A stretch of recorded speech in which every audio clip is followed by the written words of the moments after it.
সম্মানিত সমবেত মুসল্লিবৃন্দ, আজকে জুমার খুতবার বিষয়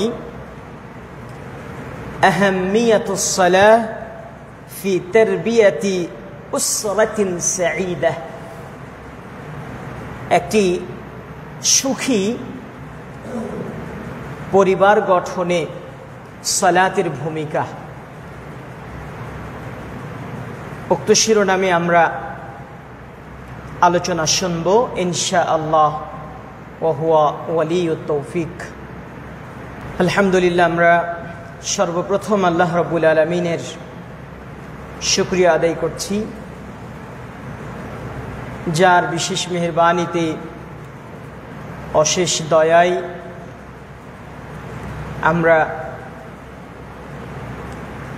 আরবি হিজরি বর্ষ অনুযায়ী একটি বছর শেষ করে 1446তম হিজরি শেষ করে আমরা আজকে 1447তম হিজরিতে পদার্পণ করেছি।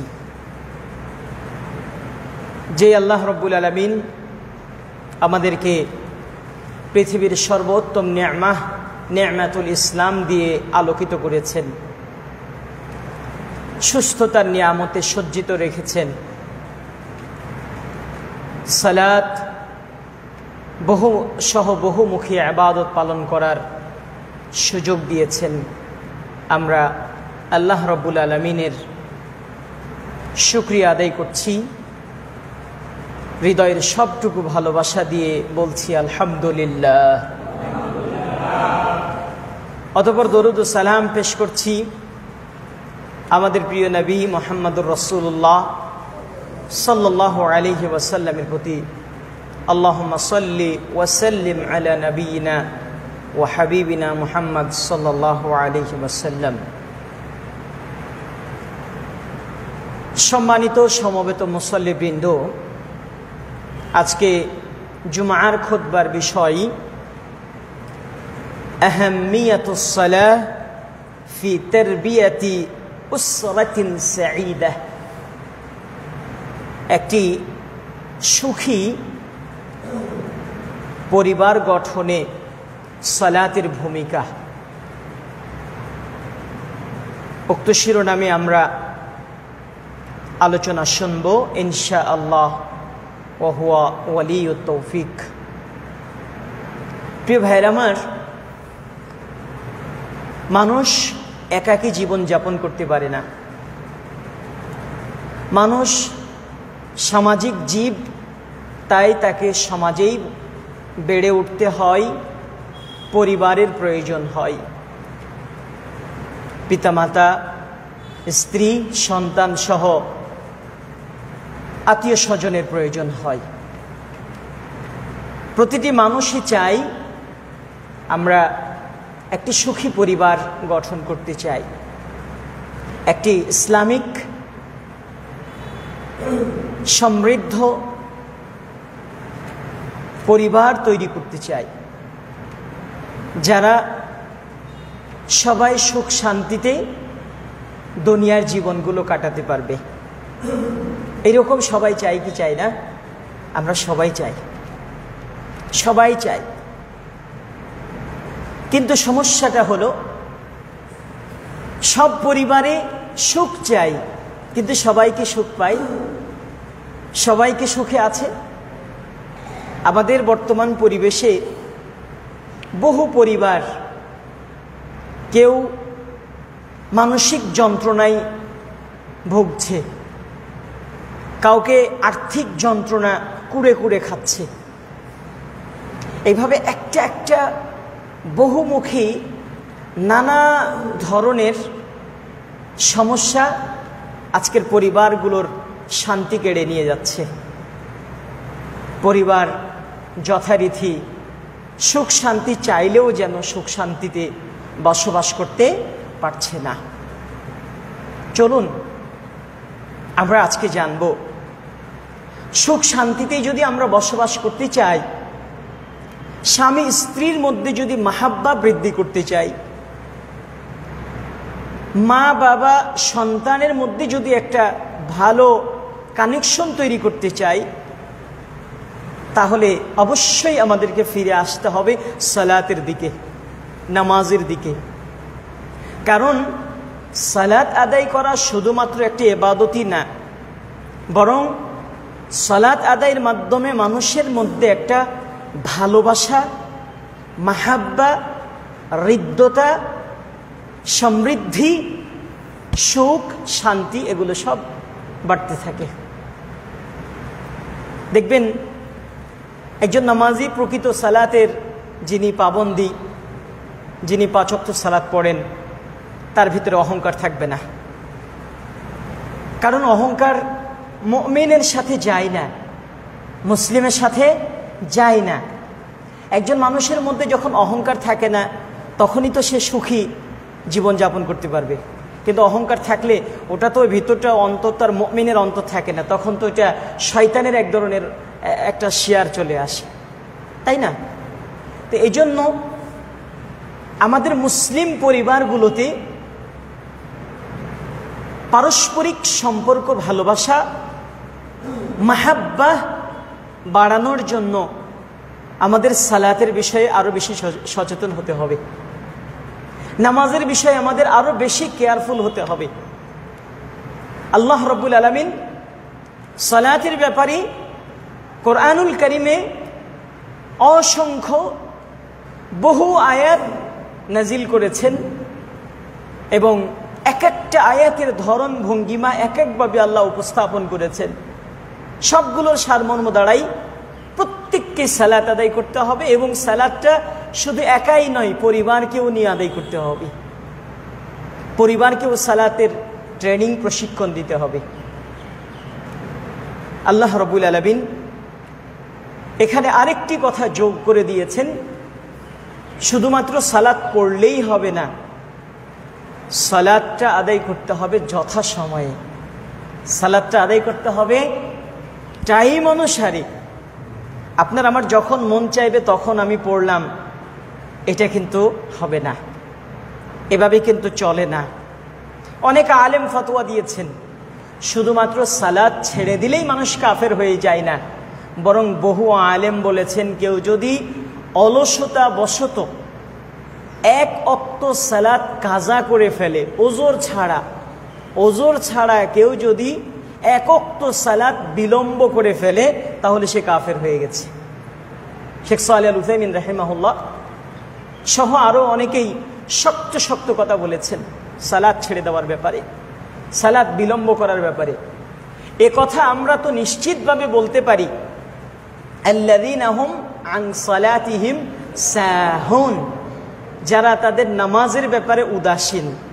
নামাজের ব্যাপারে উদাসীন 1 নম্বর, অনেকগুলো হতে পারে, তার একটা হবে যারা নামাজ টাইম অনুযায়ী সময় মতো পড়ে না। আল্লাহ রাব্বুল আলামিন সূরাতুন নিসা 103 নম্বর আয়াতে স্পষ্টভাবে বলে দিয়েছেন, ইন্নাস সালাতা কানাত আলাল মুমিনিনা কিতাবাম মাওকুতা, মুমিনদের জন্য সালাতটি হচ্ছে সুনির্ধারিত সময়ে আদায় করার একটি ইবাদত, তার নাম হলো সালাত। প্রত্যেকের উপরে আল্লাহ রাব্বুল আলামিন যথা সময়ে সালাত পড়ার জন্য এটা একটা ফরজ, ওয়াজিব করে দিয়েছেন। সহিহ বুখারী এবং মুসলিমের হাদিসে রিওয়ায়াতে এসেছে, আব্দুল্লাহ ইবনে মাসউদ রাদিয়াল্লাহু তাআলা আনহু বলেন, রাসূলুল্লাহ সাল্লাল্লাহু আলাইহি ওয়াসাল্লামকে তিনি জিজ্ঞাসা করলেন, আইয়ুল আমালি আফদল, সর্বোত্তম আমল কোনটি? রাসূলুল্লাহ সাল্লাল্লাহু আলাইহি ওয়াসাল্লাম প্রথমে যে জবাবটি দিলেন সেটি হলো আস-সালাতু আলা ওয়াক্তিহা, সময় মতো সালাত আদায় করা। কোন কোন রিওয়ায়াত এসেছে আস-সালাতু লিআউয়ালি ওয়াক্তিহা, প্রথম সময়ে নামাজের যে আউয়াল ওয়াক্ত, সেই প্রথম ওয়াক্তে আউয়াল ওয়াক্তে সালাত আদায় করা। সুবহানাল্লাহি ওয়া বিহামদিহি। প্রিয় ভাইরা আমার, এই জন্য আমাদের পরিবারগুলোকে ইসলামিক আদলে গড়ে তুলতে হলে, আমাদের পরিবারগুলোতে সুখ শান্তি ফিরিয়ে আনতে হলে মানসিক তৃপ্তি ফিরিয়ে আনতে হলে সালাতের দিকে ফিরে আসতে হবে, নামাজের দিকে ফিরে আসতে হবে নিজে এবং পরিবারের মধ্যে। রাসূলুল্লাহ সাল্লাল্লাহু আলাইহি ওয়াসাল্লাম তিনি সালাত আদায় করলে প্রশান্তি লাভ করতেন।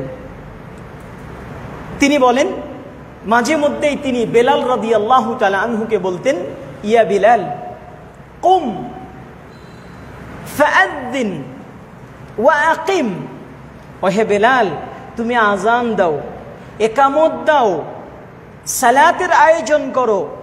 আরিহনা বিসসালাত, নামাজ আদায় করলে আমাদের অন্তরটা ঠান্ডা হয়ে যায়। সুবহানাল্লাহ।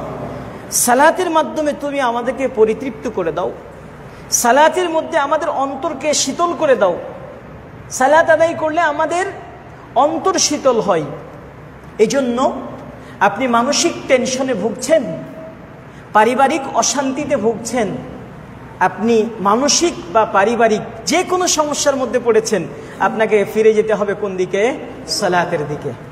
কিন্তু দুঃখের বিষয় হলো কি জানেন, এখন আমাদের সালাতটাই কেন যেন বড় বোঝা মনে হয়, নামাজটাকে একটা বিশাল বড় বোঝা মনে হয়, যে মাথার ওপরে কি বিশাল একটা দায়িত্ব এবং চাপ আমাদেরকে। অথচ রাসূল সাল্লাল্লাহু আলাইহি ওয়াসাল্লামের যুগে এইরকম এত সুন্দর পরিবেশের মসজিদ কি ছিল? বলেন, এসি ছিল, ফ্যানের ব্যবস্থা ছিল, গরম থেকে রেহাই পাওয়ার মতো কোনো ব্যবস্থাপনা ছিল? এখন আমাদের এসি, ফ্যান, আরও কত উন্নত প্রযুক্তি এবং ব্যবস্থার মাধ্যমে এত কিছু থাকার পরেও আমাদের সালাতে মন বসে না, সালাত পড়ে আমরা মজা পাই না, সালাতে আমাদের শান্তি লাগে না। বন্ধুগণ আমার, আমাদেরকে বুঝতে হবে প্রকৃত শান্তি, প্রকৃত তৃপ্তি, প্রকৃত স্বাদ, একটা প্রকৃত পরিবারের সুখ শান্তি সমৃদ্ধি সব কিছু ডিপেন্ড করে একটা সালাতের উপরে। একটা পরিবারে যখন ফজরের সালাত জামাতের সাথে আদায় হবে, সময় মতো আদায় হবে, ওই পরিবারে শান্তি আসবে কি আসবে না? অবশ্যই আসবে। কারণ ওই পরিবারে আল্লাহর রহমত এবং বরকত পাওয়ার মতো কাজ হয়েছে। কিন্তু যেই পরিবারটা ফজরের সালাতে ঘুমের মধ্যেই কেটে যায়, ওই পরিবারে কি আল্লাহর রহমত এবং বরকত থাকতে পারে? বলেন, থাকতে পারে না, কোনোভাবেই না। এজন্য আমাদেরকে সালাতের দিকে ফিরে আসতে হবে। আর সালাতটা শুধু নিজেই নয়, বরং মুরু আউলাদাকুম বিসসালাহ ওয়া হুম সাবউ সিনিন, সন্তানদেরকে সালাতের কথা বলতে হবে 7 বছর বয়সে। ওয়াদরিবু, আবার 10 বছর হয়ে গেলে প্রহার করে সালাত আদায় করাতে হবে। কিন্তু আপনার পরিবারে আপনি গার্ডিয়ান হিসাবে একজন সম্মানিত এবং সচেতন অভিভাবক বাবা মা হিসেবে আপনার বাড়িতে কোনো বেনামাজি ছেলে মেয়ে থাকতে পারে না, কোনোভাবেই না, কোনোভাবেই না। এই জন্য নিজের, স্ত্রীর, সন্তানের সবার মধ্যে একটা সুখ শান্তি পেতে হলে সালাতে ফিরে আসতে হবে। এবং আমি আগেই বলেছি, সালাত সময় মতো ফিরে আসতে হবে, টাইমের মধ্যে আদায় করতে হবে। আরেকটা, পুরুষদের জন্য জামাতে পড়তে হবে। প্রিয় ভাইরা আমার, আমরা এখানে আজকে যেহেতু আমরা শুনেছি, জেনেছি যে আমাদের নিচতলায় আমাদের সম্মানিতা মা বোনেরাও জুমার সালাতে আসছেন এবং তারা খুতবা থেকে এলেম গ্রহণ করার চেষ্টা করছেন। আমরা দোয়া করছি আল্লাহ রাব্বুল আলামিন আমাদের মা বোনদেরকে ইসলামের কল্যাণের জন্য কবুল করুন, বলুন আমিন। আমরা আল্লাহর কাছে আবারও দোয়া করছি, আমরা যারা এখানে আছি সবাই যেন আমরা একটি ইসলামিক সুখী পরিবার জীবন যাপন করতে পারি। আল্লাহ আমাদের সবার পরিবারে সুখ শান্তি দান করুন, আমিন। সম্মানিত ভাইরা আমার, সালাতের বিষয়ে আমরা নিজেরা সচেতন কিছুটা হলেও আমাদের স্ত্রী সন্তানের ব্যাপারে, সালাতের ব্যাপারে অনেকটুকুই অসচেতন আছি। বিশেষ করে পুরুষরা আমরা জামাতের সালাতে চলে আসি, টাইম মতো একটু সালাত পড়ার চেষ্টা করি, কিন্তু মা বোনদের অবস্থা এই জায়গা থেকে, অনেক মা বোনরা আছেন ভালো আলহামদুলিল্লাহ, যারা সালাতের ব্যাপারেও খুব অ্যাক্টিভ এবং সচেতন, কিন্তু অধিকাংশদের আমরা অবস্থা দেখতে পাই তারা সালাত সময় মতো পড়ার ব্যাপারে খুবই অসচেতন, এবং তাদের পারিবারিক ব্যস্ততা, রান্না বান্না, ঘরের কাজ, এই বহুমুখী ব্যস্ততা তাদেরকে সালাত থেকে পিছিয়ে দিয়েছে। কিন্তু বলেন তো, আপনাদেরকে যদি আমরা প্রশ্ন করতে চাই যে আপনার পারিবারিক বা সাংসারিক ঘরের কাজের ব্যস্ততার কারণে নামাজকে কি বিলম্ব করা জায়েজ আছে? বলেন জায়েজ আছে? কোনোভাবেই জায়েজ নাই। এই জন্য আমাদের নিজেদেরকেও সময় মতো সালাত আদায় করতে হবে, সাথে মা বোনরা বাসা বাড়িতে ঘরে তারাও যেন সময় মতো সালাত আদায় করে। এই জন্য আপনাকেও কিছু প্ল্যান এবং পরিকল্পনা হাতে নিতে হবে, এবং মা বোনদেরকে এটা সহযোগিতা আপনাদেরকেও করতে হবে। করতে রাজি আছেন তো ইনশাআল্লাহ? আপনারা অনেক পরিবার দেখবেন একটু খাওয়া দাওয়া দেরি হলে, রান্না বান্না দেরি হলে রেগে মেগে অবস্থা টাইট, এরকম আছে কি নাই? একদম অগ্নি শর্মা হয়ে উঠেছে, কেন খাবার দেরি হলো, কেন এটা হলো, কেন ওটা হলো, এই সেই করে। এখন যদি আপনার স্ত্রী বা আপনার ঘরের কেউ যদি সালাত আদায় করতে গিয়ে রান্নাটা একটু দেরি হয়ে যায়, খাবারটা যদি একটু দেরি লেট হয়ে যায়, তাহলে কি আপনি মন খারাপ করতে পারবেন? বলেন, মন খারাপ করতে পারবেন? কোনোভাবেই না। এই জন্য শুধু আপনি সালাত সময় মতো আদায় করবেন ব্যাপারটা কিন্তু এমন নয়, এখানে আপনারও সহযোগিতার প্রয়োজন আছে।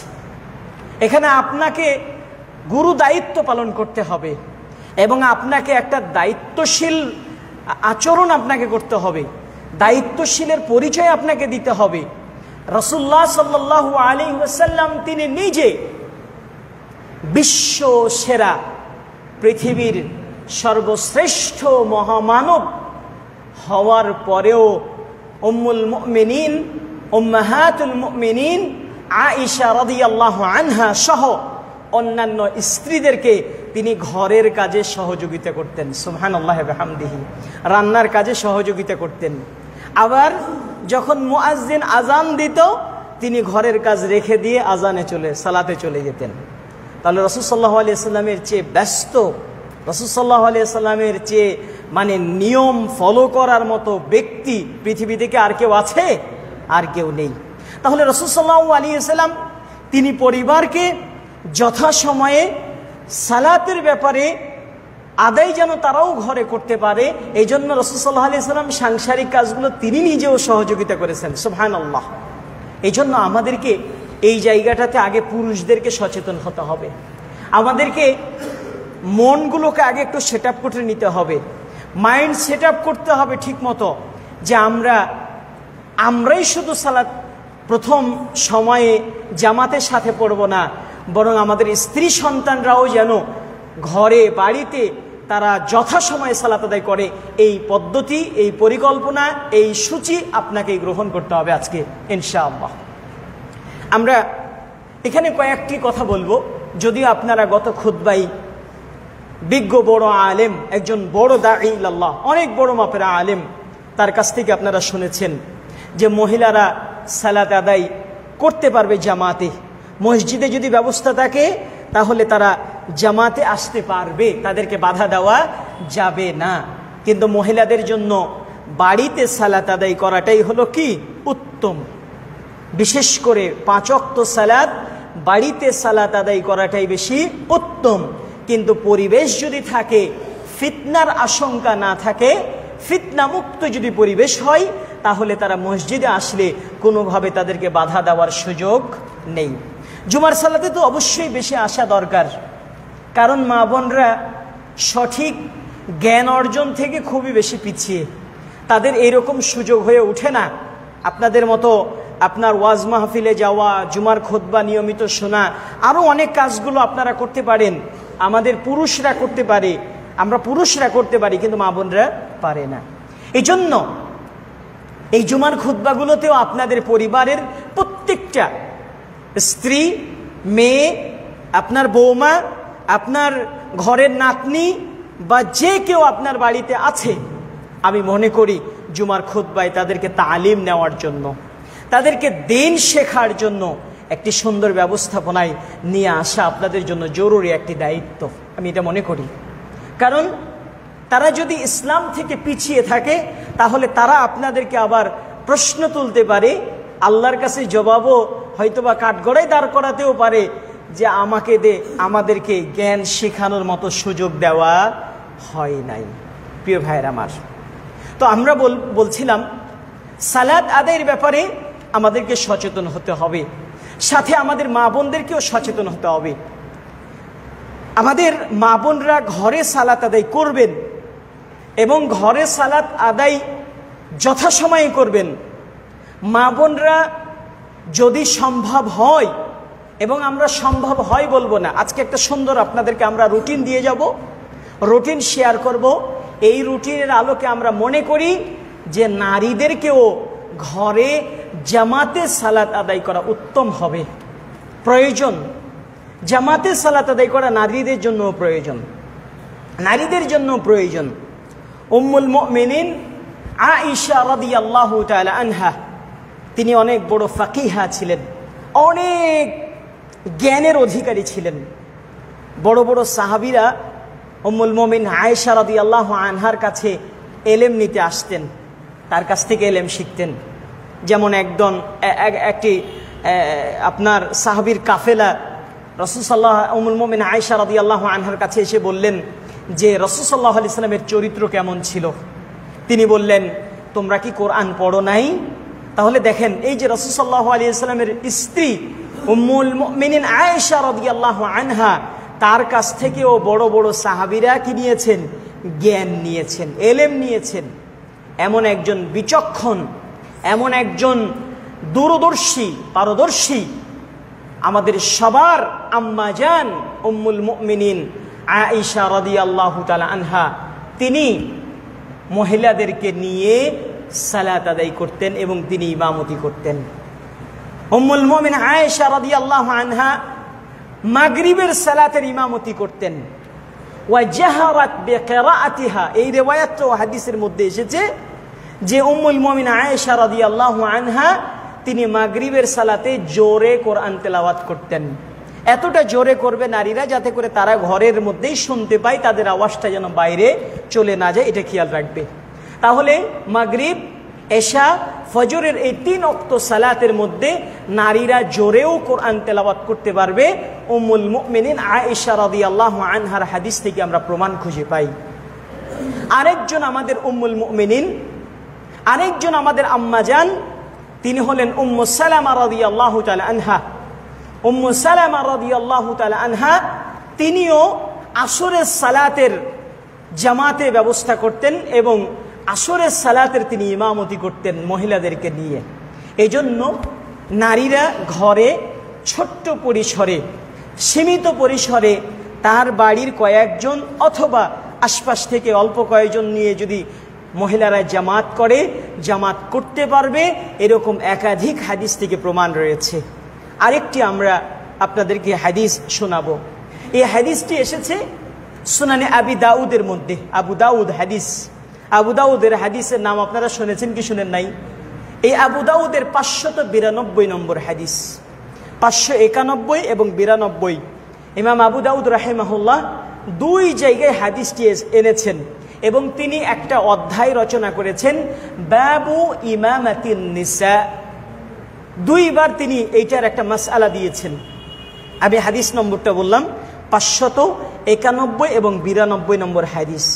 তিনি একটা অধ্যায় রচনা করেছেন, নাম লিখেছেন বাবু ইমামাতিন নিসা, নারীদের ইমামতি প্রসঙ্গে অধ্যায়, নারীদের ইমামতি করা প্রসঙ্গে অধ্যায়। তিনি এই অধ্যায় রচনা করে 2 বার অধ্যায়টা নিয়ে এসেছেন এবং 2টি হাদিস নিয়ে এসেছেন। হাদিসটি হলো উম্মু ওয়ারাকা রাদিয়াল্লাহু আনহা, মহিলা সাহাবী, তার নাম বললাম উম্মু ওয়ারাকা রাদিয়াল্লাহু তাআলা আনহা।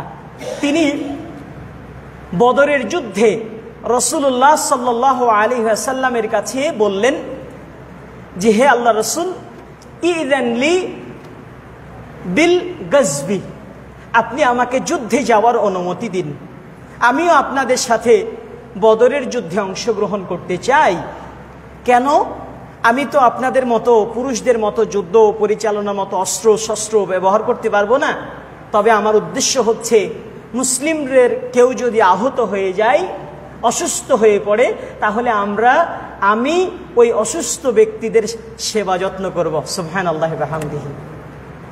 তিনি হতে পারে বললেন আইয়ারযুকানি আল্লাহু বিশাহাদাহ, হতে পারে আল্লাহ আমাকে শহীদের মর্যাদা দান করবেন।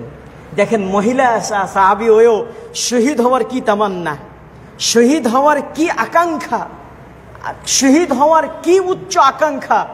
বদরের যুদ্ধে, এইরকম একটা ঐতিহাসিক যুদ্ধে তিনি অংশগ্রহণ করার জন্য রাসূল সাল্লাল্লাহু আলাইহি ওয়াসাল্লামের কাছে অনুমতি চাইলেন। উদ্দেশ্য হলো কি? যাতে করে অসুস্থ আহত ব্যক্তিদের সেবা যত্ন করার মাধ্যমে তিনি শহীদের মর্যাদা লাভ করতে পারেন। রাসূল সাল্লাল্লাহু আলাইহি ওয়াসাল্লাম বললেন, না, তোমাকে যেতে হবে না, তুমি বাড়িতেই অবস্থান করো। উম্মু ওয়ারাকা রাদিয়াল্লাহু তাআলা আনহা বাড়িতে অবস্থান করলেন। তার বাড়িতে দুইজন দাসী ছিল, দুইজন দাস ছিল যারা উম্মু ওয়ারাকা রাদিয়াল্লাহু আনহার সাথে নির্ধারিত কিছু চুক্তির সাথে চুক্তিবদ্ধ ছিল। এমন চুক্তি যে আমি যদি মারা যাই, আমার মৃত্যুর পরে তোমরা মুক্ত হয়ে যাবে। কিন্তু এই দুইজন দাসী উম্মু ওয়ারাকা রাদিয়াল্লাহু আনহার সাথে গাদ্দারি করলো। উম্মু ওয়ারাকা রাদিয়াল্লাহু তাআলা আনহা একদিন রাতের বেলা ঘুমিয়েছিলেন। তার ঘরে এই দুইজন দাসী প্রবেশ করে তার ঘর থেকে চাদর নিয়ে গলা চেপে ধরে উম্মু ওয়ারাকা রাদিয়াল্লাহু তাআলা আনহাকে শহীদ করে দিলেন। রাসূলুল্লাহ সাল্লাল্লাহু আলাইহি ওয়াসাল্লাম তাকে শহীদ বলে ঘোষণা দিয়েছিলেন এবং সাহাবীদের মধ্যে উম্মু ওয়ারাকা রাদিয়াল্লাহু তাআলা আনহা তিনি শাহীদাহ, মহিলা শহীদ, শাহীদা হিসাবে তিনি পরিচিত ছিলেন। রাসূলুল্লাহ সাল্লাল্লাহু আলাইহি ওয়াসাল্লাম এই উম্মু ওয়ারাকা রাদিয়াল্লাহু তাআলা আনহাকে বাড়িতে রেখে যাওয়ার অবস্থায় তিনি একজন মুয়াজ্জিন নির্ধারণ করে দিয়ে গেছিলেন তার মৃত্যুর আগ মুহূর্তে, বদরের যুদ্ধের সময়। রাসূলুল্লাহ সাল্লাল্লাহু আলাইহি ওয়াসাল্লাম এই উম্মু ওয়ারাকা রাদিয়াল্লাহু তাআলা আনহাকে মুয়াজ্জিন নিয়োগ করে দিয়েছিলেন এবং বলে দিয়েছিলেন, তোমার যারা পরিবারের সদস্য রয়েছে তাদেরকে নিয়ে তুমি সালাত আদায় করবে। সুবহানাল্লাহি ওয়া বিহামদিহি। দেখেন, রাসূল সাল্লাল্লাহু আলাইহি ওয়াসাল্লাম মহিলাকে ইমাম বানানোর সুযোগ দিলেন। মহিলারা মহিলাদের ইমাম হইতে পারে, এই কথাটা বোঝানোর জন্য ইমাম আবু দাউদ রাহিমাহুল্লাহ তিনি এই হাদিসটি 2 বার উল্লেখ করেছেন। এবং উম্মু ওয়ারাকা রাদিয়াল্লাহু তাআলা আনহা তারপর থেকে তার মৃত্যুর আগ পর্যন্ত তিনি তার পরিবারের সদস্যদেরকে নিয়ে বাড়িতে জামাতের সাথে সালাত আদায় করেছেন। বলেন সুবহানাল্লাহ। উম্মু ওয়ারাকা রাদিয়াল্লাহু আনহা যখন ওই দুইজন দাসের মাধ্যমে শহীদ হয়ে গেলেন, তখন সকালবেলা ওমর রাদিয়াল্লাহু তাআলা আনহু লোক পাঠালেন যে এই দুইজন দাসীকে কে ধরে এনে দিতে পারবে, কে দেখেছে তারা কোথায় পালিয়ে গেছে, কে বলতে পারো তোমরা। অন্যান্য সাহাবীরা এই দুইজন দাসীকে ধরে আনলেন এবং ওমর রাদিয়াল্লাহু তাআলা আনহু দুইজনকে সবার সামনে শুলিতে ফাঁসিতে চড়ালেন এবং তাদের উপরে কিসাস আদায় করলেন। সম্মানিত ভাইয়েরা আমার, তাহলে আমি এত লম্বা বড় হাদিস বলার পেছনে একটি মূল উদ্দেশ্য, সেই উদ্দেশ্যটি হচ্ছে মহিলারা তাদের বাড়িতে তাদের অন্যান্য সদস্যদেরকে নিয়ে জামাতে সালাত আদায় করতে পারবে, কোনো সমস্যা নাই। এবং করাটা শুধু জায়েজই নয়, বরং করাটা উত্তম, করাটা উত্তম। কেন? এখানে উত্তম হওয়ার পিছনে কয়েকটি কারণ। তার 1 নম্বর কারণ হচ্ছে রাসূলুল্লাহ সাল্লাল্লাহু আলাইহি ওয়াসাল্লাম বলেছেন, সালাতুল জামাআতি তাফদুলু আলা সালাতিল ফরদি। একাকী সালাত আদায় করার চেয়ে জামাতে সালাত আদায় করাটা উত্তম। বে27 দারাজা, 27 গুণ পর্যন্ত। বলেন সুবহানাল্লাহ। তার মানে আপনি একাকী সালাত আদায় করলে যেই সওয়াব জামাতে সালাত আদায় করলে, কোন রেওয়ায়াতে 25 গুণের কথা এসেছে, কোন রেওয়ায়াতে 27 গুণ সওয়াবের কথা বলা হয়েছে। আমি আরো সহজ করে বলি, আপনি যদি 1 ওয়াক্ত সালাত জামাতের সাথে আদায় করেন, এক ওয়াক্ত সালাত আদায় করা মানে হচ্ছে 27 ওয়াক্ত সালাত আদায় করার সমপরিমাণ সওয়াব আপনি পেয়ে যাবেন। সুবহানাল্লাহি ওয়া বিহামদিহি। কিন্তু আপনি যদি একাকী সালাত আদায় করেন তাহলে আপনি 1 গুণ পাইলেন, কিন্তু জামাতে আদায় করলে কয় গুণ? বলেন কয় গুণ? 27 গুণ। অনেক আলেম বলেছেন, আরবের বিখ্যাত বড় বড় পণ্ডিত আলেম শেখ সালেহ আল ফৌজান হাফিজাহুল্লাহ, শেখ বিন বাজ রাহমাতুল্লাহ আলাইহি সহ বড় বড় অনেক আলেম মুহাদ্দিস, ইমাম নববী রাহিমাহুল্লাহ সহ যারা হাদিস বিশারদ, যারা হাদিসের পণ্ডিত, তারা বলেছেন এই হাদিসটা হলো আম, এই হাদিসটা হলো ব্যাপক, এই হাদিসটি হলো নারীদের জন্য, এই হাদিসটি হলো পুরুষদের জন্য। পুরুষরা তো মসজিদে আসলে এই জামাতের 27 গুণের সওয়াব পেয়ে যায়, পাই কি পাবে না? পাবে কি পাবে না? নিঃসন্দেহে পাবে। কিন্তু মা বোনরা তারা বাড়িতে আজীবন শুধু একাকী নামাজ পড়বেন, আর এই যে জামাতে পড়ার যে 27 গুণ সওয়াব, এইটা থেকে মা বোনরা কি বঞ্চিত হচ্ছে না? বলেন, মা বোনরা কি বঞ্চিত হচ্ছে না? বঞ্চিত হচ্ছে, এবং অনবরত তারা বঞ্চিত হচ্ছে। তাহলে ইমাম নববী রাহিমাহুল্লাহ সহ অনেক বড় বড় আলেমদের আমরা ব্যাখ্যা থেকে বুঝতে পারি যে এই হাদিস নারীদের জন্য প্রযোজ্য, এই হাদিস পুরুষদের জন্য প্রযোজ্য। আমরাই শুধু 27 গুণ নেকি নিব আর নারীরা নিবে না, এমনটা হতে পারে না। এই জন্য নারীরা, মা বোনরা যদি আপনারাও যদি 27 গুণ বা 25 গুণ সওয়াব পেতে চান, তাহলে আপনাদেরকেও জামাতের আয়োজন করতে হবে নিজ নিজ ঘরে, নিজ নিজ বাড়িতে। অবশ্যই যারা মা বোনরা এসেছেন আপনারা এখন থেকে প্রস্তুতি গ্রহণ করবেন। আসরের সালাত, মাগরিবের সালাত, এশারের সালাত, ফজরের সালাত আপনি নিজে, আপনার মেয়ে, আপনার বৌমা, আপনার ছেলের বউ, আপনার ছেলের ওয়াইফ, বা আপনার কোনো নাতনি যদি যুবতী থেকে থাকে যাদের উপরে সালাত হয়ে ফরজ হয়ে গেছে, অথবা ছোট যদি মেয়ে বাচ্চাও হয়, তাদেরকে 2-4-5 জন হলেও তাদেরকে নিয়ে আপনি ঘরের মধ্যে জামাতের ব্যবস্থা করুন। দেখবেন আপনার সালাতে সৌন্দর্যতা বৃদ্ধি পেয়েছে এবং আপনার পরিবারের সুখ শান্তি রহমত বরকত বৃদ্ধি হয়ে গেছে, দেখবেন ইনশাআল্লাহ। এই জন্য আমরা পুরুষদেরকে, আমরা যারা সম্মানিত মুসল্লি ভাইরা আছেন, আপনাদেরকে আমরা প্রথমত অনুরোধ করব যে আপনাদের মা বোনরা বা আপনাদের স্ত্রীরা যারা এখানে এসেছে তারা তো আমাদের কথাগুলো শুনছেন, কিন্তু যারা আসেননি, নারীদেরকে এই মহা ফজিলত থেকে আপনারা বঞ্চিত করবেন না। আমরা আশাবাদী আপনারা নারীদেরকেও এই মহা ফজিলতটি পাওয়ার সুযোগ করে দিবেন। রাজি আছেন তো ইনশাআল্লাহ?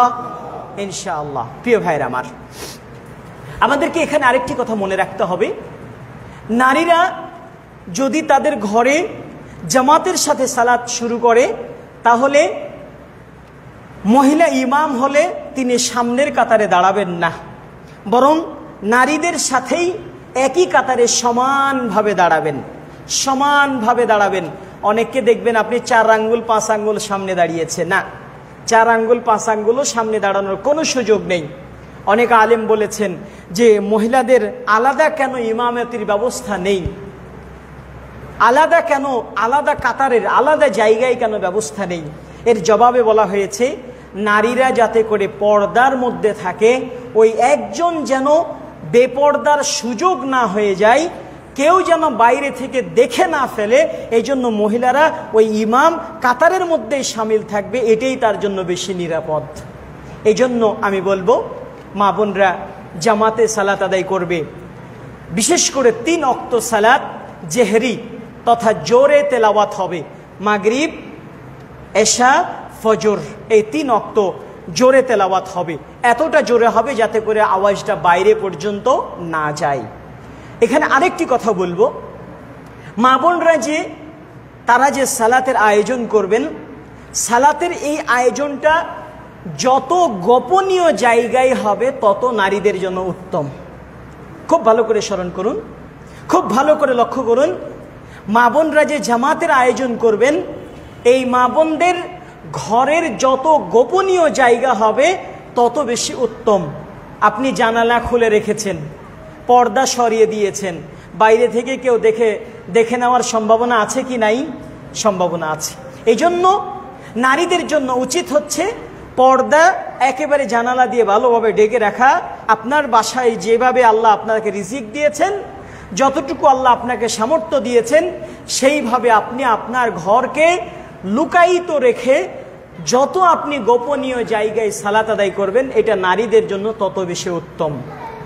আরেকটি কথা খেয়াল রাখতে হবে, নারীরা সালাত আদায় করার সময় আমাদের পুরুষদের আপনার সতর শুধুমাত্র আমরা যদি কাঁধ ঢাকি, শরীরে একটা পোশাক পরি তাহলেই যথেষ্ট হয়ে যায়, বা একটা লুঙ্গি আর একটা শার্ট গেঞ্জি বা একটা পাঞ্জাবি পরলাম যথেষ্ট হয়ে যায়।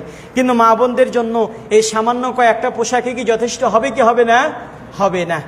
তাদেরকে বড় খিমার প্রয়োজন, এমন খিমার প্রয়োজন যেই খিমার দিয়ে তার প্রত্যেকটা চুলের অংশ ঢেকে যাবে, এমনকি তার পায়ের পাতা ঢেকে যাবে, পায়ের কোনো আঙ্গুল যেন দেখা না যায়, পায়ের কোনো আঙ্গুল প্রকাশ হওয়া যাবে না। খুব ভালো করে খেয়াল রাখতে হবে। এমনকি সেজদায় যখন কোনো মা বোনরা যাবে, এই সেজদার সময় যেন পায়ের পাতা বা পায়ের কোনো অংশ যেন খুলে না যায়, যেন প্রকাশ না হয়ে যায়। এখানে কে দেখলো আর কে দেখলো ব্যাপারটা কিন্তু এমন নয়। আপনি যদি নির্জন ঘরে একেবারে তালা লাগা ঘরেও যদি আপনি সালাত আদায় করেন, তবু আপনাকে পায়ের আঙ্গুল পায়ের পাতা ঢেকে রেখে সালাত আদায় করতে হবে।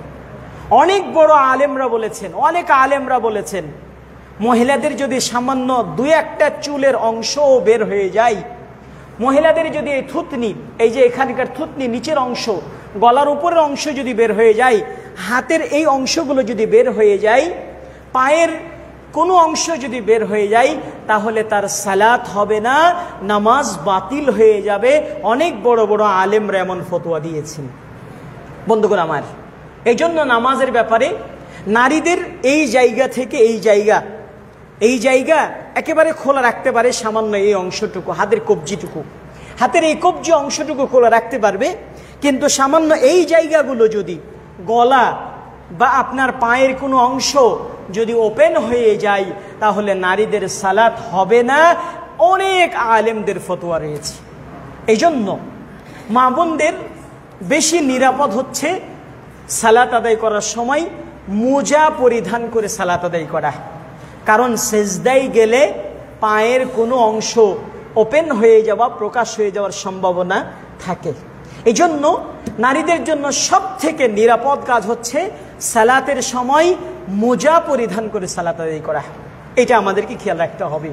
সম্মানিত উপস্থিতি, তাহলে সালাতে নারীদের সতর কতটুকু হবে, কতটুকু ডাকতে হবে, এগুলো আরো অনেক লম্বা আলোচনা রয়েছে, শুধু আমরা আজকে টাচ দিয়ে গেলাম।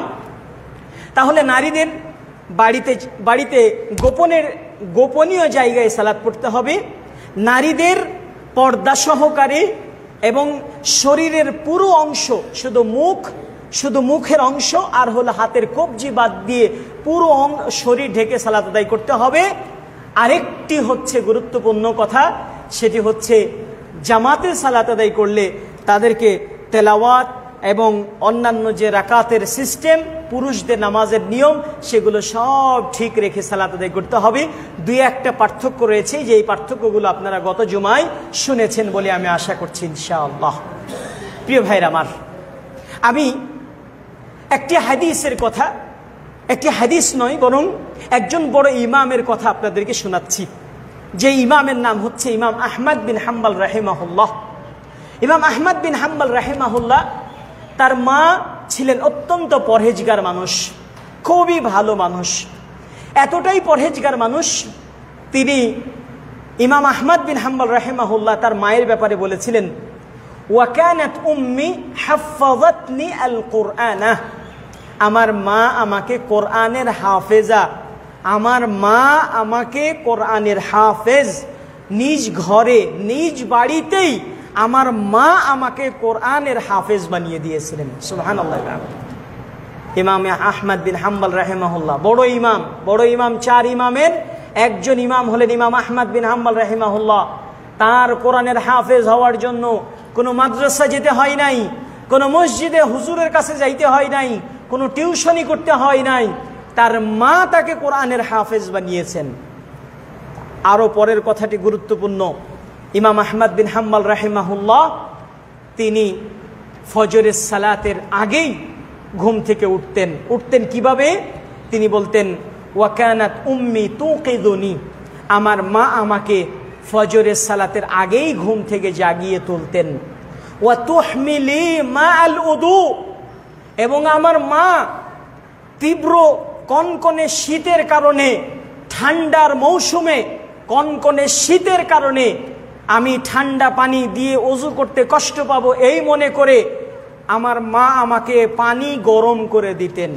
শীতের সময় আমার মা আমাকে পানি গরম করে দিতেন ফজরের সালাতে ওযু করার জন্য।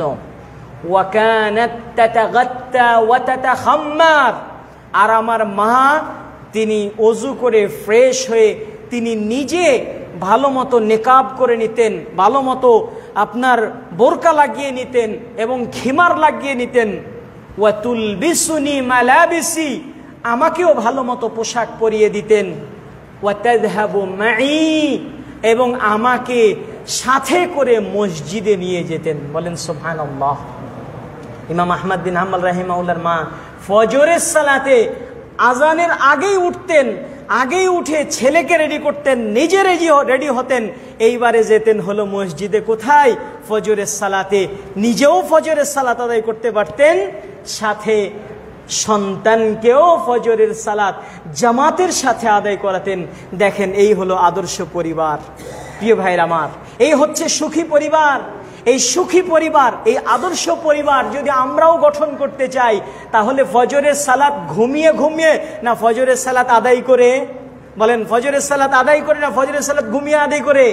ফজরের সালাত ঘুমিয়ে নয়, বরং ফজরের সালাত যথা সময়ে আদায় করার মাধ্যমেই আমাদের পরিবারকে নামাজি পরিবার বানাইতে হবে।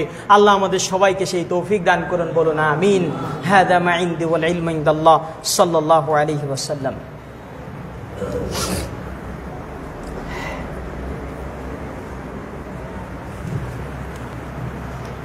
বিসমিল্লাহ, আলহামদুলিল্লাহ, ওয়াসসালাতু ওয়াসসালামু আলা রাসূলিল্লাহ, আম্মা বা'দ। প্রিয় ভাইরা আমার, আমরা আজকে মা বোনদের উদ্দেশ্যে একটি রুটিনের কথা বলবো। আমাদের মসজিদগুলোতে যেইভাবে 5 ওয়াক্ত সালাতের একটা শিডিউল আছে, জুমার সালাত 1টা 30 মিনিটে, আসরের সালাত 4টা বা 4:30 বা 5টা, মাগরিবের সালাতের নির্ধারিত একটা সময় আছে, এশারের সালাতের একটা নির্ধারিত সময় আছে, ফজরের সালাতের একটা নির্ধারিত সময় আছে কি নাই? প্রত্যেকটা মসজিদে পুরুষদের জন্য নির্ধারিত সময় আছে। কিন্তু দুঃখের সাথে বলতে হয়, পরিতাপের সাথে বলতে হয়, মা বোনদের সালাত আদায় করার জন্য বাসা বাড়িতে কোনো নির্ধারিত সময়ই নাই। আছে? বলেন, আছে? নাই। বিশেষ করে জোহরের সালাতটা মা বোনদের উপর একটা জুলুম হয়ে যায়। কিভাবে জানেন? রান্না বান্না, মেহমান আসলে বিশাল একটা আয়োজন, এই করতে করতে কোনো দিন জোহরের সালাত 2টা বেজে যায়, কোনো দিন 2:30 বেজে যায়, কোনো দিন 2:50 বেজে যায়। এক একটা পরিবারে এক এক রকমভাবে জোহরের সালাতটা চলে যায়। আসরের সালাত একইভাবে হয় 4টা, কোনো দিন 4:30, কোনো দিন 5টা, কোনো দিন 5:30, কোনো দিন 6টা। এই যে এক একটা টাইমে এক এক দিন পড়া। মাগরিবের সালাত অনুরূপভাবে কোনো মহিলা চলে আসলো, গল্প শুরু হয়ে গেল, সালাত হয়ে গেছে, আজান হয়ে গেছে, কোনো খবর নেই।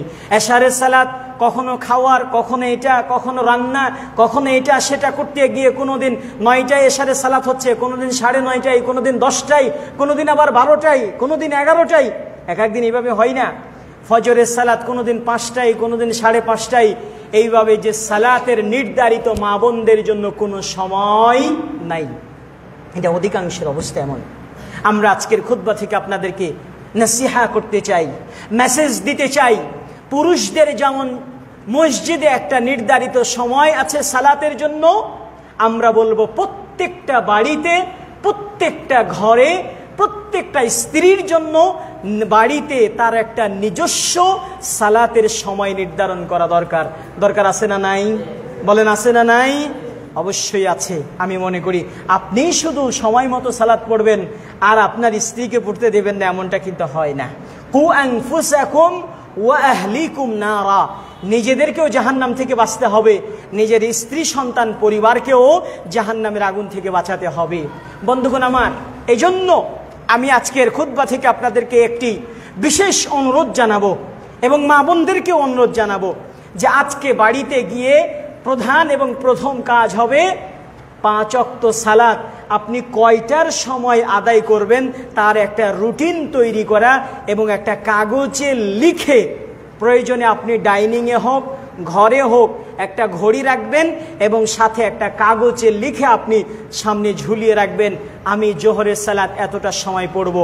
মনে রাখবেন আপনার পৃথিবীর সব কাজ একদিকে, 5 ওয়াক্ত সালাত একদিকে। 5 ওয়াক্ত সালাত, কোনো কাজ যেন 5 ওয়াক্ত সালাতের নির্ধারিত সময় থেকে আপনাকে পিছিয়ে না দিতে পারে। বন্ধুগণ আমার, আপনি আপনার স্ত্রীর জন্য, আপনার পরিবারের জন্য যখন একটা সময় দিবেন, সময় নির্ধারণ করবেন যে আমি প্রতিদিন একটা 15 মিনিটে বা 1:30 বাজে বা 1টা বাজে, আউয়াল ওয়াক্তে আরও আগে হয়, আপনি যদি 1টা বাজে জামাত করতে পারেন আরও বেশি ভালো। যদি আপনি 12:30টায় জোহরের সালাত আদায় করতে পারেন তাহলে আরও ভালো, কারণ এখানে আউয়াল ওয়াক্ত চলে এসেছে। আউয়াল ওয়াক্তের প্রথম ওয়াক্তে সালাত আদায় করার সওয়াব অনেক বেশি। এজন্য আমি প্রত্যেকটি পরিবারের সদস্যকে অত্যন্ত বিনয়ের সাথে অনুরোধ করব, মা বোনদের ঘরে একটা নামাজের সময়সূচি দরকার দরকার দরকার, অবশ্যই দরকার। এশারের সালাত, যে কোনো কাজ আমার টাইম অনুযায়ী হবে, সাথে মাগরিবের সালাত টাইম অনুযায়ী হবে, ফজরের সালাত টাইম অনুযায়ী হবে, এশারের সালাত টাইম অনুযায়ী হবে, আসরের সালাত টাইম অনুযায়ী হবে। নিজে হবে, নিজেদের বউদেরকে নিয়ে হবে, নিজের বৌমাকে নিয়ে হবে, নিজের মেয়েকে নিয়ে হবে, নিজের নাতিকে নিয়ে হবে, নিজের নাতনিকে নিয়ে হবে। পরিবারের যতজন সদস্য আছে জায়নামাজ মুসাল্লা বিছানো থাকবে, সবাই নির্ধারিত সময়ে নামাজি যেভাবে মসজিদে পুরুষরা উপস্থিত হয় ওই জায়নামাজের উপরে মহিলারাও ঘরে উপস্থিত হয়ে যাবে। এই রকম যদি কোনো একটা পরিবার 10 দিন যদি বউ শাশুড়ি মা মেয়ে সবাই মিলে জামাতে সালাত আদায় করতে পারে, ওই পরিবারটা একটি সুখী ইসলামিক পরিবার গড়ে উঠবে ইনশাআল্লাহ। বন্ধুগণ আমার, ফালানুহিয়ান্নাহু হায়াতান তাইয়্যিবা, আল্লাহ বলেছেন যে ব্যক্তি ঈমান আনবে, সৎ আমল করবে, ওই ব্যক্তিকে আমি দুনিয়াতে সুখময় স্বাচ্ছন্দ্যময় আরামের জীবন দান করব। বন্ধুগণ আমার, আজকে দুঃখের সাথে বলতে হয় গরমে আমরা অস্থির হয়ে যাই। দুনিয়ার গরম থেকে বাঁচার জন্য, দুনিয়ার তীব্র তাপদাহ, দুনিয়ার তীব্র তাপমাত্রা থেকে বাঁচার জন্য আমরা ফ্যান খুঁজি। ফ্যান খুঁজি কি খুঁজি না? ফ্যান খুঁজি। প্রয়োজনে আমরা, আল্লাহ যদি সামর্থ্য দিয়ে থাকেন তাহলে আমরা এসি খুঁজি। আমরা যদি বিদ্যুৎ চলে যাই তাহলে বিকল্প হিসাবে চার্জার ফ্যান খুঁজি। যদি বিকল্প চার্জার ফ্যান না থাকে কমপক্ষে হাত পাখা দিয়ে হলেও একটু শরীরটাকে ঠান্ডা করার চেষ্টা করি। সেটাও যদি সম্ভব না হয়, বাড়ির ভিতরে গরম থাকলে বাড়ির বাইরে গাছের নিচে গিয়ে একটু আরাম নেওয়ার চেষ্টা করি। বন্ধুগণ আমার, আমরা দুনিয়ার তাপমাত্রা থেকে বাঁচার জন্য এসি খুঁজলাম, ফ্যান খুঁজলাম, হাত পাখা খুঁজলাম, গাছের ছায়া খুঁজলাম। একবার কি ভেবে দেখেছেন জাহান্নামের কঠিন তাপমাত্রা, সেখান থেকে বাঁচার জন্য আপনার কি কোনো এসির ব্যবস্থাপনা থাকবে? কোনো হাত পাখার ব্যবস্থা থাকবে? কোনো চার্জার ফ্যানের ব্যবস্থা থাকবে? কোনো সিলিং ফ্যান, টেবিল ফ্যান, কোনো ধরনের ফ্যানের সেখানে ব্যবস্থা থাকবে না। সেই জাহান্নামের তাপমাত্রা থেকে বাঁচার জন্য একমাত্র প্রধান পথ এবং পন্থা হচ্ছে 5 ওয়াক্ত সালাত জামাতের সাথে সময় মতো নারীদেরকে পুরুষদেরকে সবাইকে ঠিক মতো আদায় করা। আল্লাহ আমাদের সবাইকে সেই তৌফিক দান করুন, আমিন।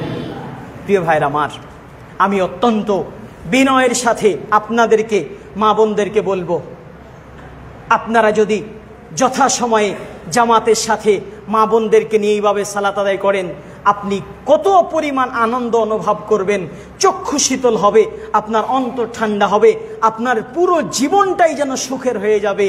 এই রকম আমরা করতে রাজি আছে কি নাই? এই জন্য আপনার দরকার আপনার নিজের মন মানসিকতা, আগে নিজের একটা চ্যালেঞ্জ, নিজের একটা সিদ্ধান্ত। আমি নিজে পড়বো, আমার স্ত্রীকে পড়াবো। আমি নিজে আসব, আমার সন্তানকে পড়াবো। আমি নিজে পড়বো, আমার বৌমাকে পড়াবো। আমি নিজে পড়বো, আমার নাতনিকে পড়াবো। আমার ঘরের যত ছোট ছোট বাচ্চা আছে তাদেরকে নিয়ে সালাতের আয়োজন করব। দেখবেন এই ছোট বাচ্চাদের সামনে যদি আপনি সালাতের আয়োজন করেন, ওরাও এক সময় সালাত শিখে যাবে ইনশাআল্লাহ। তাই আসুন আমরা লম্বা করব না। সর্বোপরি আজকের আমরা খুতবার বিষয় রেখেছি সুখী পরিবার। সুখী পরিবারে পরিবার গঠনের জন্য সালাতের ভূমিকা, সালাতের গুরুত্ব। আসুন আমরা এই সালাতকেই, নামাজকেই আমাদের সুখ শান্তির প্রধান এবং প্রথম একটি মাধ্যম মনে করে আজকে আসর থেকে আমরা যথাসময়ে নারী পুরুষ সবাই মিলে কামা হাক্কাহু তা'দিলুল আরকানের সাথে আস্তে ধীরে সালাত আদায় করব। আল্লাহ আমাদের সবাইকে তৌফিক দান করুন, আমিন। সম্মানিত উপস্থিতি, আমরা সালাতে মন বসে না, আমাদের সুন্নাত ঠিক মতো আদায় হয় না। দেখবেন আপনি যদি 5 ওয়াক্ত সালাত মহিলারা বাড়িতে বসে একসাথে সালাত আদায় করে, সুন্নাতগুলো ঠিক মতো আদায় হবে। দেখবেন আগের পরের সুন্নাতগুলো ঠিক মতো আদায় হবে। আরেকটা হাদিস বলে শেষ করব। রাসূলুল্লাহ সাল্লাল্লাহু আলাইহি সাল্লাম বলেছেন, আল মালাইকাতু তুসাল্লি আলা আহাদিকুম মা দামা ফি মুসাল্লাহু। নবী সাল্লাল্লাহু আলাইহি সাল্লাম বলেছেন, সহিহ বুখারীর রিওয়ায়াত, আল্লাহ রাব্বুল আলামিনের নিযুক্তকৃত ফেরেশতারা, আল্লাহর নিযুক্ত ফেরেশতারা ওই নামাজির উপরে ইস্তেগফার পাঠ করতে থাকে, ক্ষমা প্রার্থনা করতে থাকে, যেই নামাজি ব্যক্তি নামাজ পড়ে তার নিজের জায়গায় বসে থাকে। নামাজি ব্যক্তি তার নিজের জায়গায় যতক্ষণ বসে থাকবে ততক্ষণ পর্যন্ত ফেরেশতারা বলবে, আল্লাহুম্মা গফির লাহু আল্লাহুম্মা আরহামহু, হে আল্লাহ আপনি এই নামাজিকে মাফ করে দিন। সুবহানাল্লাহ। ফেরেশতারা আরেকটা দোয়া করেন, আল্লাহুম্মা আরহামহু, হে আল্লাহ আপনি এই নামাজির উপরে দয়া করুন। সুবহানাল্লাহ। তাহলে আপনি আল্লাহর ক্ষমা পেতে চান, আল্লাহর দয়া পেতে চান, নামাজ পড়েই উঠে গেলে চলবে না, নামাজের জায়গায় বসে থাকতে হবে। আপনি যদি 10 মিনিট বসে থাকেন, 10 মিনিট আপনার জন্য ক্ষমা চাইবে কে? ফেরেশতারা আপনার জন্য দোয়া করবে। অনুরূপভাবে আমি এই কথা মহিলাদেরকেও না, মা বোনদেরকেও বলবো, আপনারা নামাজে তাড়াহুড়া করবেন না। সালাত শেষ করে জায়গায় বসে থাকুন, জিকির আজকারগুলো করুন। যতক্ষণ বসে থাকবেন ততক্ষণ আপনার জন্য ফেরেশতারা দোয়া করতেছে। আল্লাহ রাব্বুল আলামিন আমাদের সবাইকে মাফ করুন। আল্লাহ রাব্বুল আলামিন আমাদের যারা অসুস্থ আছে সকলকে পরিপূর্ণ সুস্থতা দান করুন। আমরা যেন পাক্কা নামাজি হতে পারি, নারী পুরুষ সবাই যেন আমরা প্রথম ওয়াক্তে জামাতের সাথে সালাত আদায় করতে পারি। আল্লাহ আমাদের সবাইকে তৌফিক দান করুন। যাদের অভাব আছে আল্লাহ সকলের অভাব দূর করে দিন। যাদের সমস্যা আছে আল্লাহ সমস্যা দূর করে দিন। যাদের ঋণ আছে আপনি তাদের ঋণ পরিশোধ করার তৌফিক দিন। আমাদের যারা আত্মীয় স্বজন, যাদের বাবা মা চাচা নানা নানি দাদা দাদি এইভাবে আত্মীয় স্বজন দুনিয়া ছেড়ে চলে গেছে, আল্লাহ তাদের কবরের আযাব মাফ করুন। আল্লাহ তাদেরকে জান্নাতুল ফেরদাউসের মেহমান হিসেবে কবুল করুন। আল্লাহ আপনি আমাদের দেশের উপরে খাস রহমত এবং বরকত নাজিল করুন। গোটা মুসলিম উম্মাহকে আপনি হেফাজত করুন। গোটা মুসলিম উম্মার উপরে আপনার রহমত বর্ষণ করুন। যাবতীয় ষড়যন্ত্র থেকে, কাফেরদের বাতিলদের ষড়যন্ত্র থেকে আপনি আমাদের ইসলামকে, মুসলিমকে, দেশকে আপনি হেফাজত করুন। রব্বুল আলামিন আমরা যেন মৃত্যু পর্যন্ত পাক্কা নামাজি, পাক্কা সালাতের পাবন্দি যেন আমরা ইমানদার হয়ে তাওহীদের উপরে মরণ আমাদের যেন হয় এবং দুনিয়া থেকে বিদায় নিতে পারি। আল্লাহ আমাদের সবাইকে তৌফিক দান করুন। বিশেষ করে আমরা যেন মৃত্যুর সময় কালিমা লা ইলাহা ইল্লাল্লাহ বলতে বলতে খাঁটি ঈমান নিয়ে দুনিয়া থেকে যেতে পারি। আল্লাহ আমাদের সবাইকে তৌফিক দান করুন। বিশেষ করে রাসূল সাল্লাল্লাহু আলাইহি ওয়াসাল্লাম এবং আল্লাহর আরেকজন নবী তিনি ইব্রাহিম আলাইহিস সালাতু ওয়াস সালাম, ইব্রাহিম আলাইহিস সালাম একটা দোয়া করতেন, রব্বি জাআলনি মুকিমাস সালাতি ওয়া মিন যুররিয়াতি, হে আল্লাহ আপনি আমাকে এবং আমার পরিবারকে নামাজি বানিয়ে দিন। সুবহানাল্লাহ। দেখেন কি চমৎকার দোয়া। এই জন্য এই দোয়াটা আমরা বেশি বেশি বলবো, রব্বি জাআলনি মুকিমাস সালাতি ওয়া মিন যুররিয়াতি। আল্লাহ আমাদের সবাইকে কবুল করুন, আমিন আমিন সুম্মা আমিন। হাযা মা ইনদি ওয়াল ইলমু ইনদাল্লাহ সাল্লাল্লাহু আলাইহি ওয়াসাল্লাম। সুবহানাকা আল্লাহুম্মা ওয়া বিহামদিকা আশহাদু আল্লা ইলাহা ইল্লা আনতা আস্তাগফিরুকা ওয়া আতুবু ইলাইক। আসসালামু আলাইকুম ওয়া রাহমাতুল্লাহি ওয়া বারাকাতুহু।